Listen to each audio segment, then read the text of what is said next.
interdependency, but the whole thing is revolving around the concept of dependence. We have tried to explain through various methods the various stages we go through.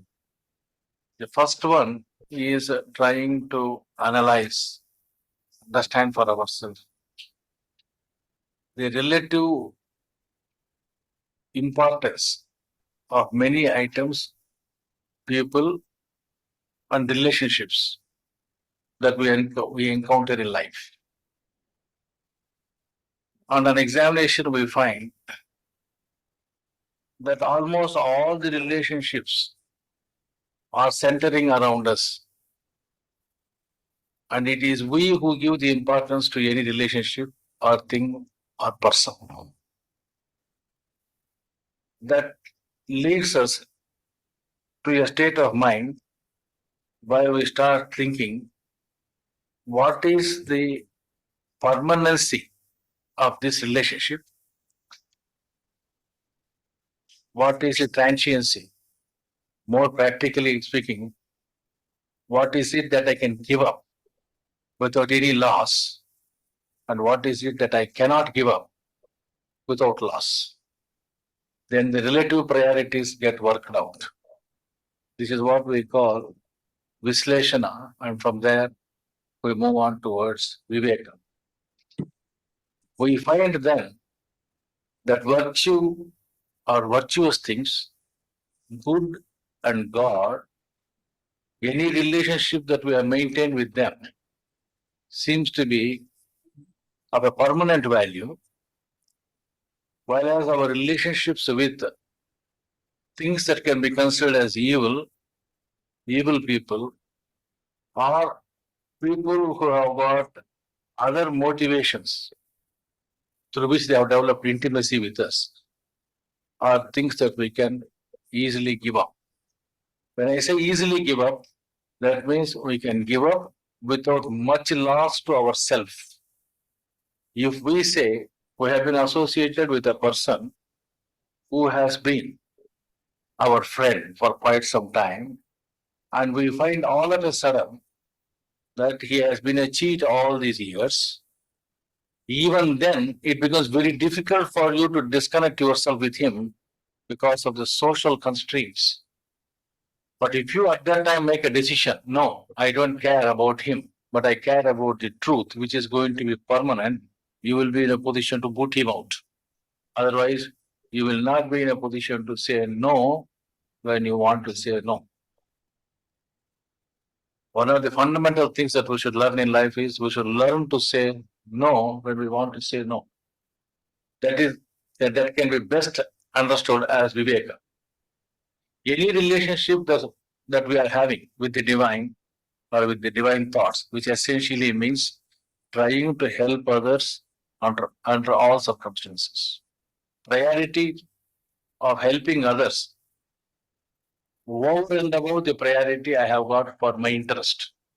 If you have got this quality, you have got already a divine quality with you. The divine knows only to serve, and it serves with sacrifice.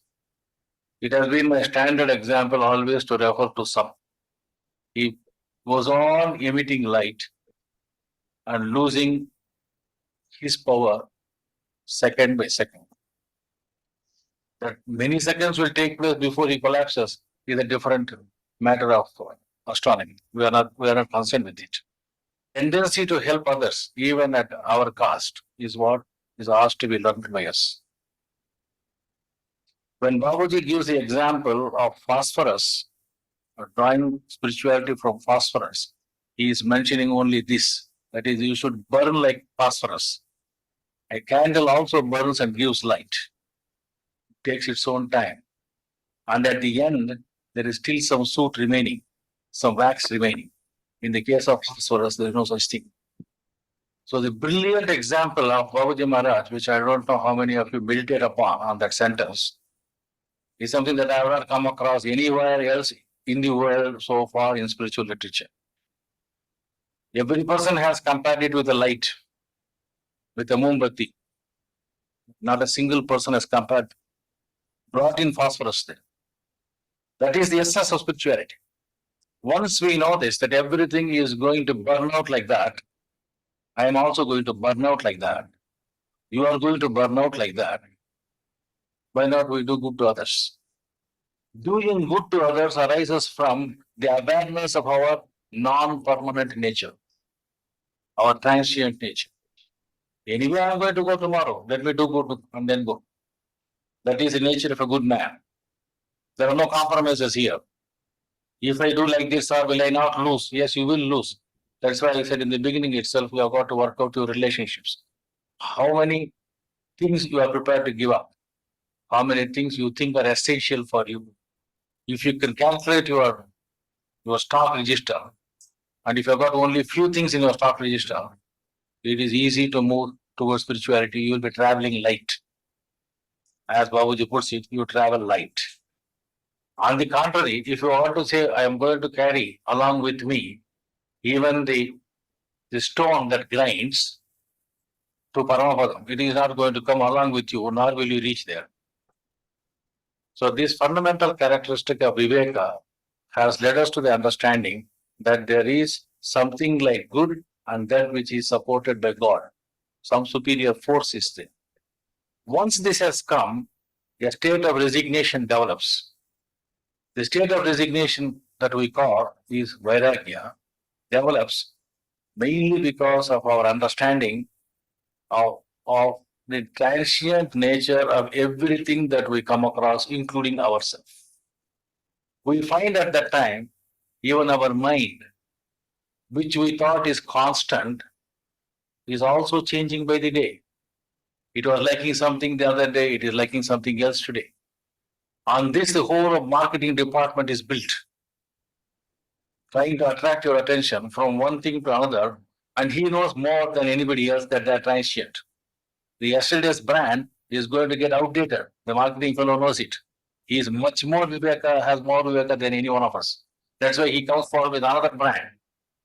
And all that he says is, I will give a different coating, a different wrapper, a different way of box in which I am going to pack. The same old thing. But still he is able to win your attention.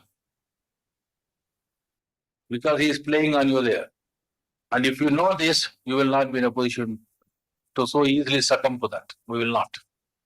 So the Vairagya then starts saying that all these things are of relative importance and they have, every one of them have got their own place, and I will give only that much credit as it deserves and nothing more. This is what Babuji calls by due attachment. The due attachment, which is Vairagya proper, according to our system, is essentially our understanding of the relative importance of men, things, and our relationship with both. This is what we go through in the North One. We then move on, thanks to the grace of the Master, towards the North Two.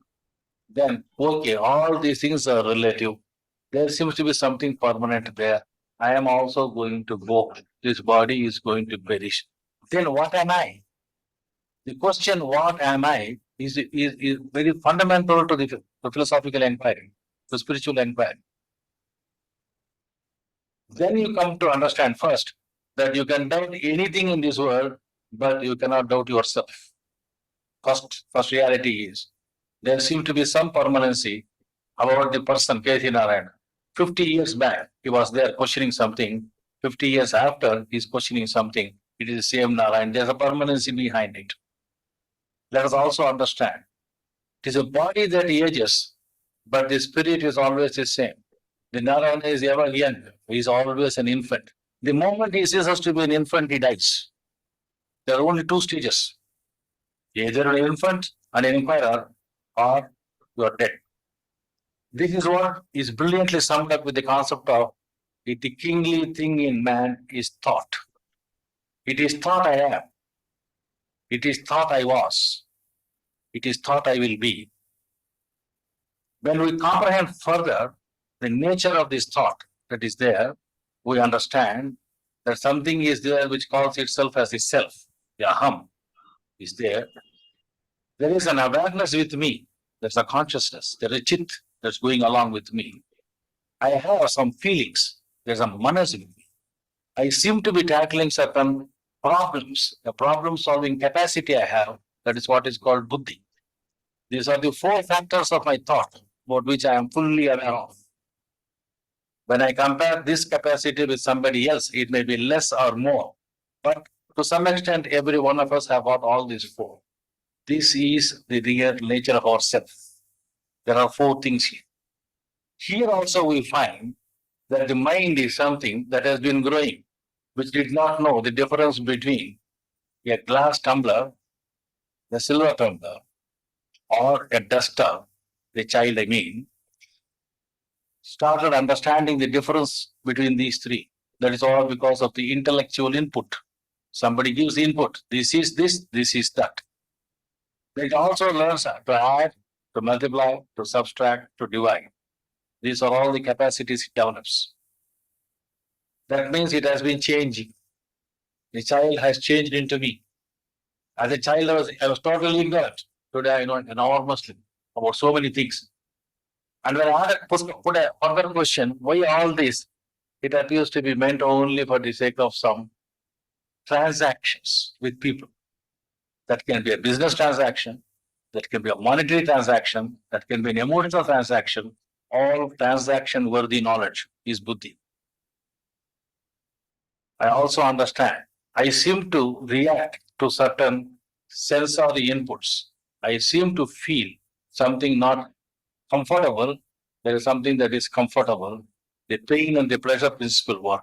And this not only applies to the material, but also to thoughts and persons. And that is how the manas has been changing. If any one of you try to recall our friends who were very intimate with us when we were in first class, at the second class in the school, I am 10% sure you will not be in a position to recall their names. We have forgotten. We don't know anything about them. On that day, we were so intimate. In the school, we had such intimate people. So the relationships that the manas builds also is a transient, is what we understand. And this seems to be related to some performance, either work performance or other performance. Some performance is required, in which associations that people are required. We continue the association. We also understand that the ahankar is a varying factor. Before my father, I bow down. I respect. Before God, I bow down. Before somebody else who is supposed to be my subordinate, I feel as if I'm a king. So the ahankar seems to be a varying factor rather than a single solid factor. So behind all these things, we find only one thing, that is the chit consciousness that doesn't undergo any change. The awareness is always there. The sakshi is behind. And that awareness is what we obtain in the North Truth. Then we see this awareness is not mine only. Every other person seems to be having this awareness. The consciousness is not mine. The consciousness is something that is spread out through the universe. If somebody else is not there, it's very much doubtful whether I am a coherent, complete self. Because consciousness is something we find as indivisible. The best example the Vedanta has given is, you try to, there's water here, there's an air here, you keep an empty vessel here, there's an air inside.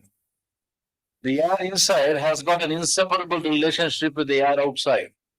You close this and heat it, the whole thing will get jammed, and then it will crust because the influx is there. There's one. Go into it. So the air that is with us, the consciousness with us, is what we find is uniformly spread elsewhere. And we also find in this consciousness a purity. It doesn't seem to distinguish.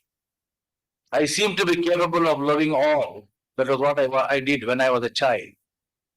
I never had enmity to anybody. I never had hatred to anybody. I had no extra love for somebody and no less love for somebody else. The pure state of consciousness was getting reflected in the buddhi, in the manas, and in the ahankar. when we were child. That is why we say that become childlike. As we grow, the consciousness has not been allowed to percolate into other entities. They have formed rigid notions. The Ahankara has got a rigid notion, the Manas has got a rigid notion, Buddhi has got a rigid notion. When through Viveka and Vairagya we understand the relative transiency of these three, they also yield to this consciousness, pure and simple. And therefore the Atma gets revealed. The knot is very big, but this is the essential thing. Without understanding your points on 1 and 1A, you will not be in a position to come to 2 at all. The Viveka and Vairagya is a must. Now, having come to know that my consciousness is something that is universal, and you have it and I have the same, I understand also one more thing, that I seem to be having a prana, the thought power, not the prana of breath that we are talking about, that we have already talked about when we talked about Akasha or the space. But when we come to thought, I seem to be capable of communicating something to you. You seem to be capable of communicating something to me through thought. Thought is universal. It is nobody's property. Copyright is a nonsense of the modern day. Patentization is another obnoxious idea of the modern day. Nobody can patent anything. That is why Ano Badra, that's what original Veda said, let everything come to me from all directions. I will assimilate it and I will grow. The thought is something that is universal. Incidentally, keeping that in view, the Institute has taken the policy of saying that we will try to see that the information is given free as much as possible. We will not be in a position to serve the world. We will try to serve whatever little we can. The philosophy is the same, that nobody owns anything. Thoughts are not anybody's property. A thought which is not acceptable to the modern world, I am fully aware of this. But what they say is false, what they say is wrong, what they say is sin. The thought is not yours. At the same time, the same thought strikes several places. There are umpteen number of incidences to prove this. The discovery of calculus by Newton as well as Leibniz on the same day is a fact. Newton is recognized as a man who gave calculus. The misfortune is it was Leibniz who did it few seconds or few minutes earlier, but he did not publish his paper. My point is not to say who is right and who is wrong. My point is that thought is universal. It is nobody's property. When we know that thought is universal, that I also know that I can influence somebody else with my thought, then I also understand we are interdependent. I am dependent upon the person essentially at the pranic level itself, at the thought level itself. It is because of this interdependency, pranabhuti itself is possible. Otherwise, thought is not possible.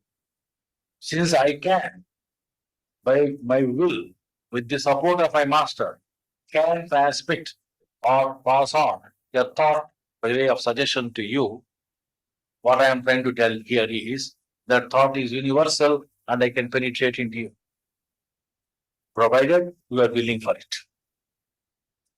That willingness or unwillingness, kindly note, is a barrier that the ahankar, the manas, and the buddhi puts, and not the consciousness.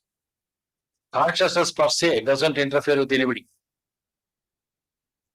My logic may not be acceptable to you, but my consciousness is something that I'm able to only pass on to you. I've given you my idea. You don't agree. You agree, but my idea has gone to you. Your idea comes to, we are interdependent. The learning process itself is an interdependence. So having understood this, we also understand that the manifestation that is there, which is an expression of the divine, is incomplete without my participation. God becomes handicapped without me. He suffers a deformity, a deficiency. Here in this understanding lies the whole concept of interdependence. We are dependent upon the divine is dependent upon us. For what? For expressing their consciousness in its purity of content. And what is its essential nature? Its essential nature is that of love. It is the eros that governs the logic of God. It is thanatos, that is opposite of God, that is matter or Satan. The death instinct and the life instinct, if you see, life instinct is what God supports. Death instinct is what matter supports. Are they entirely one or entirely different? These two instincts, they are one and the same, two sides of the same coin. That is why the Indian religious, philosophical, and spiritual lore doesn't distinguish between a god and a goddess at the same time. Shiva and Parvati go together. Narayana and Lakshmi goes together. Brahma and Saraswati go together. You cannot separate. They are inseparable. You separate them, you are giving a divorce to God and therefore committing a sin. This is the opinion of our tradition. Any person who worships either one of them independently is committing a sin, but they cannot be separated. I am not here to argue the Shaktiya cult or the Shakti cult or any of the other cults. The essential spiritual wisdom of our country is interdependence. We see the interdependency at the God level, and the same interdependency is what we express in our family lives. This is one way of personifying the whole elemental process. One is dependent upon another. If we talk about the life instinct and the death instinct, we are talking on principles. If we talk about God and a goddess, which is essentially one of destruction, God is meant for destruction. And God, Shiva, is supposed to be for the construction. One is auspiciousness, another is death. Shivam itself means auspiciousness. I'm not here to, as I told you, go into the religious system. But essentially, this is the fundamental point that we understand. We are dependent upon the divine. We understand this. Not for getting my promotion, not for getting my food, not for getting my progeny, not for getting any property, fame, but in order to live here as a meaningful expression of the divine. I have to express the divine. The divine cannot express itself in love without me. If life has to be here, it's because of his will, and it is my duty to discharge that. Then you understand how much you are involved in the whole process of manifestation. We are not accidents. We have got a deliberate purpose in our life. This is the most difficult aspect of our understanding in spirituality. What am I supposed to express? Is a question that every one of us have. Some have found the answer, some have not. Those who have found are realized, those who have not found are not realized. Coming back to this, what is it I am supposed to express? This is why our tradition has helped us in telling us what are all the various Kalyana gunas of God. There is light, there is radiance, there is power, there is riches, there is knowledge, there is compassion. There is a sacrifice and there is a service. If you go on listing out these divine qualities and then see in your life which one you are expressing most, then you have found your archetype. If somebody says there's a world of ideas above, it is what he was saying. That it was said by Plato doesn't make it anything less. Even Yajnavalkya suggested that. There's a world of ideas above. And there you have got these qualities which we are expressing here. Those of you who know about the place called Muva in Vijayawada district know that it is one of the bells in the what do we call that? In an ornament of the leg. While dancing, one such cell falls out and it becomes some person in whose name that particular town is named. The whole thing is Muva. The Muva is in Telugu means, I don't know what is English. Muva. That's one part of it. So he is referring to the archetype of a Muva there. The sound that comes from the dance of God. And he is trying. And what did he do? he only sang. The person who sang on Gopala, Moga Gopala, but the person who was singing in praise of God, song. Song is his theme. Devotion is his theme. Trying to express that was his theme. Now, if you ask me what could be your archetype, my point is that there is a great personality who has come into being, who wants transformation of humanity. And I find myself as a person dedicated to that task of trying to help the divine in the transformation of man. If you can understand this archetype as your archetype, then you will get involved. If you do not understand this as yours and you find something else as your archetype, you will definitely go for that. Till you understand your archetype, the drama will go on. Because at some stage, some work alone, this is my work. We have changed so many jobs. We have seen many work situations will change. We come to a particular place, we know, yes, this is what I am supposed to do. Suppose you are a representative of knowledge, of God, jnana. You will find satisfaction only in being a teacher, not anything else. And if it is something connected with the Vishwakarma, then it will be connected to technical education. If it is otherwise with Jnana Saraswati, it will be connected with Vedantic knowledge. So what is your archetype? What is the quality of the divine which you are trying to express? When you know that, you know you are totally dependent or interdependent upon the divine for such an expression. This is the real theme of second knot. So the thoughts that have been given to me is relating to dependency actually. These are all areas of dependency that was asked. We know in some places we are dependent, we know that we are not dependent on some other places. Whenever there is a competence with us, I am now digressing from knot 2. I have completed my talk on knot 2. Now the question is answering your points. Dependency. Dependency varies according to situation. Not only situation, according to our competence. We are dependent upon the other to the extent we are incompetent. This is directly proportional. If you do not have a deficiency, naturally you don't feel that dependence. You will independently do that work. If you don't know how to cook, you will ask somebody else how much of salt I should add, how much of sugar I should add. Once you know that, you will do it on your own. So dependency on master is another emotional thought. The master is always omnipervasive. We do not remember him every second. We cannot also. If a driver were to think about master all the time, he will only end up all the time in accidents. Similarly, our performance in work will get affected. But when we start work, we always think it is the dictum of God that I should do this work. It is a work given to me by God. If we take that attitude, you can say that dependency in work situation can be cultivated in all conditions. You are a surgeon. Some surgeries succeed, some surgeries fail. If you think you are the person to do it, you will feel either remorse or happiness. If you think it is a divine that has worked through you, you will neither feel happy nor sorry for whatever is the consequence of your operation. This is an example because I am addressing the question was written by a surgeon, therefore I have to ask answer.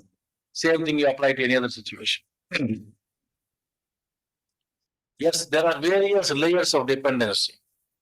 Dependency on your food requirement, dependency on chronic level, that is vital, dependency on the mental plane, dependency on the aspirational plane, and dependency on the bliss plane. In all planes, we find that the divine is there always behind us, supporting us.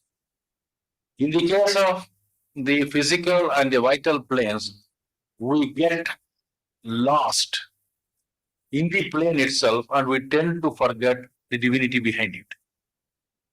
This is what the Taittiriya Upanishad was trying to tell you by saying that Annam Brahmeti Vijanat.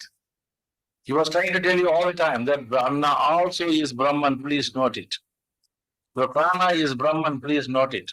Your manas is Brahman, please note it. He was telling you that. But the misfortune is that the emotional involvement in these two cases, these two planes of the involvement of the self is so much that it blinds you to everything, including yourself. Once a glutton starts eating, he forgets that can cause him trouble. He is not bothered about it. He simply goes on eating. The same thing with other indulgences. There is a total eclipse of the self. Your consciousness or chit is thrown behind, far behind your ahankara and manas. They take over, not buddhi. Even if buddhi is a bit little left, you will not be totally lost. Because buddhi is nearer chit than manas and ahankara. So as we understand the problem in different layers, what we see is by the time it comes to the mental plane, we seem to be fairly dependent upon the master, understanding that we require clarity and he will give us. When we are in the Annamaya and the Pranamaya kosa problems, there is a total obstruction to the awareness of not only God, but yourself also. This fact of forgetting yourself during the transactions at the Annamaya or the Pranamaya level is what Rajneesh has exploited. And the whole of Vamacharya is dependent upon that. Because the amount of ecstasy or bliss, as they say, that is available in those two planes of consciousness, they say is comparable to that of one of bliss. And an irresponsible equation that they have made, and perhaps they succeeded in so. It is not bliss. It is total obliteration of yourself. Yourself is dead there. No viveka, no vichakshana. The particular instinct has taken you over, and it governs you totally. It governs you to an extent that you do not even imagine that you could have fallen so low. You feel repentant afterwards. You feel helpless afterwards. You feel how miserable being you are. All this is because we have yielded to the powers of the lower nature. Therefore, if you want to have an Atma Jnana of a superior type, you must control your lower nature. There is no other way. It is the hard way. But thanks to your meditations on point A and B, it would be possible for you to live at the higher plane of consciousness. It is not a magic wand. You are not going to succeed with A and B in one day. Several decades pass on. For the younger generation people, I can tell you, several decades will pass on. So you are struggling with it because you are struggling with the basic instincts for which earlier they said the only way is to renounce, get out of all the situation, take to Vairagya, take to Sannyasa, go, suffer, torture yourself, do whatever you want. But control yourself. So the dependency, if you are trying to bring in at the level of the physical and the vital planes of your consciousness and your behavior in those two planes, it will be a Herculean task.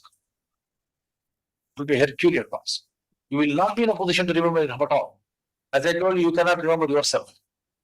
Unless you have maintained your balance, you cannot do that.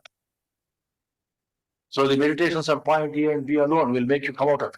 So it is not so much dependency on the master as in the method that is advocated here in our system. This method is more here because there is no play for the master here. He has identified these 2 points and he said these are the points. If you work sincerely, you will be in a position to feel the relief. And he makes a statement, my associates are feeling the relief. Now, as I always been telling you, whenever a great saint uses a word, this is happening, even if it does not appear to, it will. For the only reason he said it. That is called a Vakshuddhi. When great people say something, it happens. And he said it, and therefore it will happen. Not because of anything else. But we have to do what we are asked to do, we have to do. If these 2 planes are tackled like this, your dependency at the Manasik level, or the Vijnanamaya kosha, or the Anand kosha, where there is very little problem, can be easily tackled with the support of the master. If on the other hand, we suffer from certain incompetence, either because of our birth and deformities. Not all people can run fast. Not all people have got the same reflexes. If you don't have a reflex, and if you are going to play cricket, you know what will happen to you. Not all people have everything. We are given relative endowments are there. These endowments don't try to wish away, trying to say that God will solve this problem. Understand the deficiency and know what is your level of competence. Level of competence cannot be increased. You can achieve up to the level of your level of competence. If your IQ is something that is just around 100 or average, you are not likely to make any great discovery either in science or arts. If you don't have an eye for beauty, you are not likely to write either poetry or paint. Only some people have got that. Some people have an ear for music. Some people have an eye for an art. They can see things, a photographer see things which we do not see. That's why he takes a photograph and then shows how beautiful it is you see. Only after he has photographed you understand that it is a small flower in my backyard. This why I have taken a photograph and shown. So this understanding, this deficiency in us is another fundamental factor which is decided by your viveka. And your gurus tell you what you can do and what you cannot do. There is one field where there is no inhibition, there is no deformity. That is the capacity to enjoy God. Surya enjoyed God. The number of people who do not have legs have enjoyed God. People who have no hands have enjoyed God.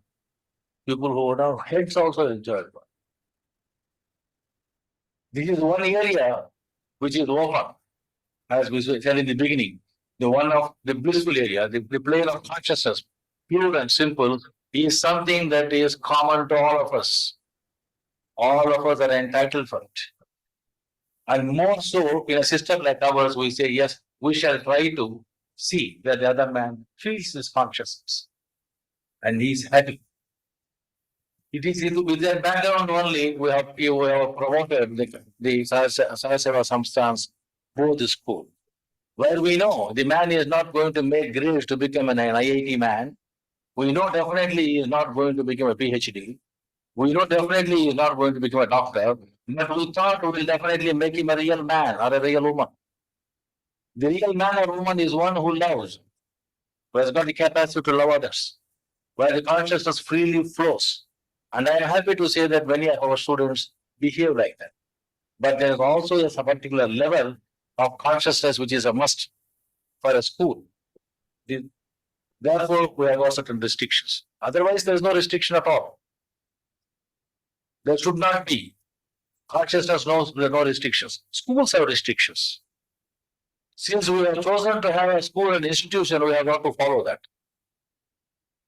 But with a spiritual background, there is no necessity for us to differentiate. Any and every person is welcome. Only difficulty is we do not seem to have the capacity to foment them. We do not seem to have learned as to how to communicate to them that love which we have got for them. We do not know how to pass on our message. A day will come when we will, because all of us are bent on expressing the divine. Since we are all bent on expressing the divine in its fullness, we'll definitely succeed. Maybe it takes time. So in the blissful consciousness level, at the other level of bliss, there is no need for us to doubt the presence of the divine, because divine is of the same nature. This is what we come to know in the second knot. Though divinity is far, far off. That is where we say it is here that we mirror the infinite, we mirror the divinity. Second knot is the one where we mirror the purity of consciousness. But levels of consciousness is not per se the issue of the knot two. But I thought I have answered to some extent what you asked.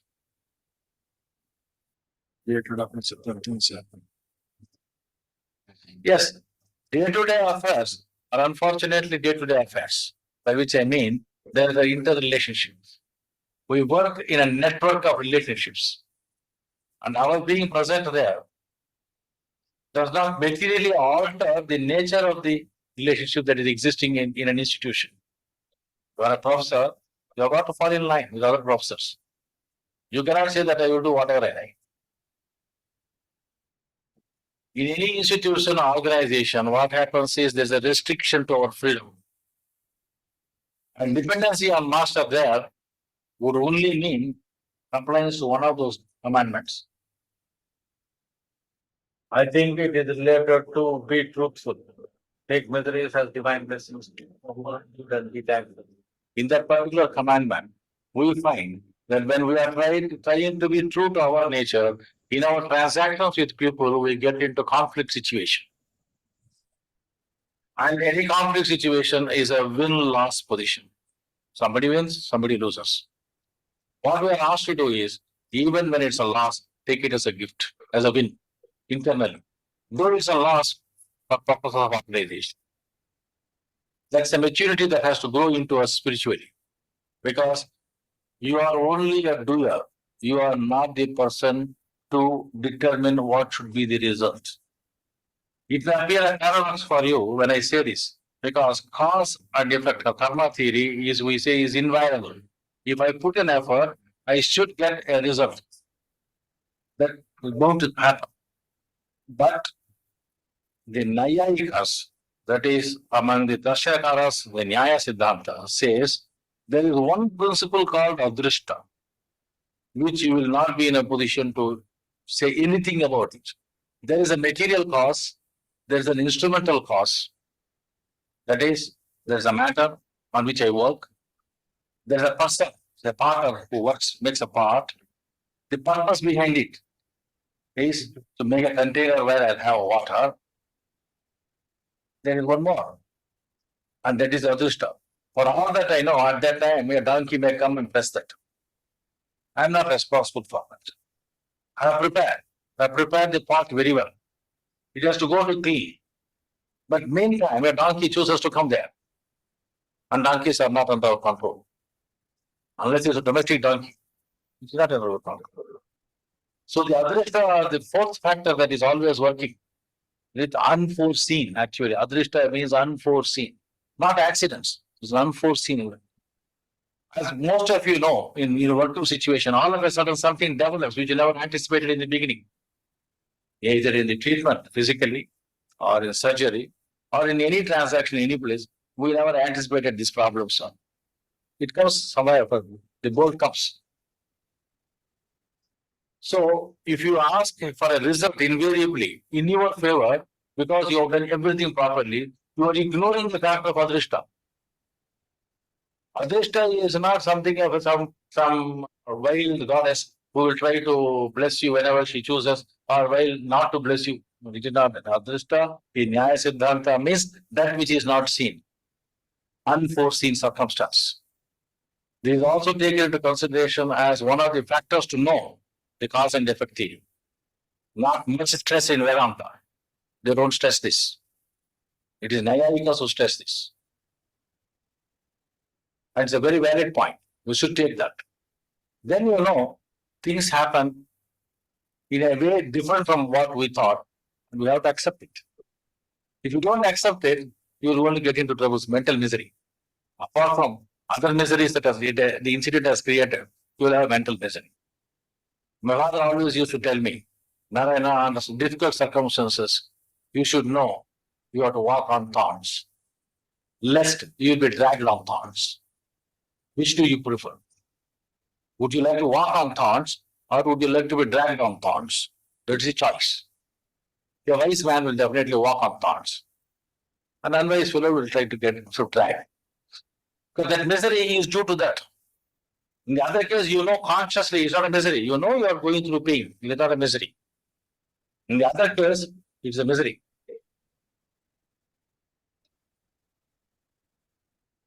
It is good. Constant remembrance of God generally helps us to progress fast.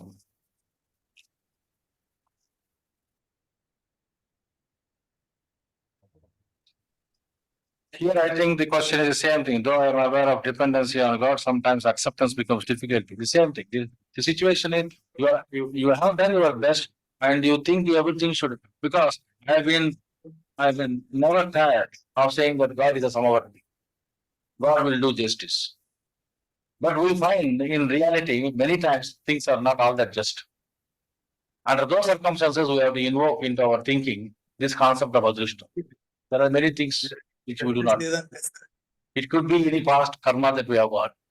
It could be due to various reasons that certain things do not happen in the way in which we want. I have an interesting observation to make every day when I eat. They give me this black gram and they soak it in water. And I find some have soaked out much, some have not. The duration of soaking is the same. Why? I have no answer. I don't think you have any. There is something behind which we are not able to understand. The small thing, every day I observe this. And sometimes I even feel annoyed. Why so many things are not having and not sorted.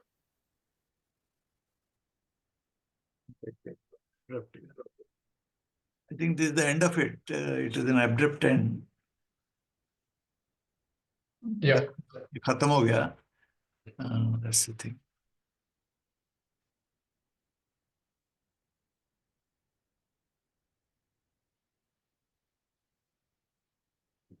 Any questions?